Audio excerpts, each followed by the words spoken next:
இன்னைக்கு ஞாயிற்றுக்கிழமை. நேற்றே குண்டை பிரியாணி செய்யணும். பிரியாணி செய்யறது ஒன்றுமே இல்லையே.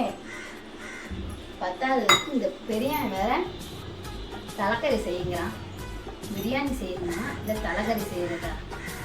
இது போக இந்த சின்ன வேற சாம்பார் வைங்கிறான். சாம்பார் வச்சு பொட்டேட்டோ ஃப்ரை. ஐயோ ஐயோ, ஒரு ஞாயிற்றுக்கிழமை மூணு ரகம் கேட்டால் நான் என்னத்தை செய்வேன்? பிரியாணி செய்யலான்னா இப்போ போய் அரிசியும் கறியும் வாங்கணும். தலைகறி செஞ்சா வெள்ளை சோறாக்கி தலைகறி வைக்கணும். இப்போ அவனுக்கு சாம்பார் வைக்கணும். இதில் எதை செய்யலாம்? 3 குழுக்கு சீட்டு போட்டு பார்க்கணும்.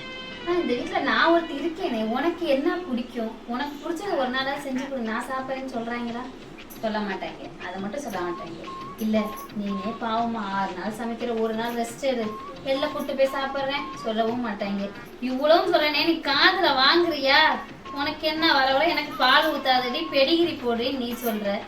ஆக மொத்தம் 6 ஆள் பொண்ணுன்னு சாப்பிட்றாங்க. இவங்க வச்ச மிச்சத்தை நான் சாப்பிட்றேன். ஒரு தோசை சுட்டா கூட ஆறி வதங்கி மொறுன்னு சுடுற தோசை கூட பேப்பராட்டம் போய்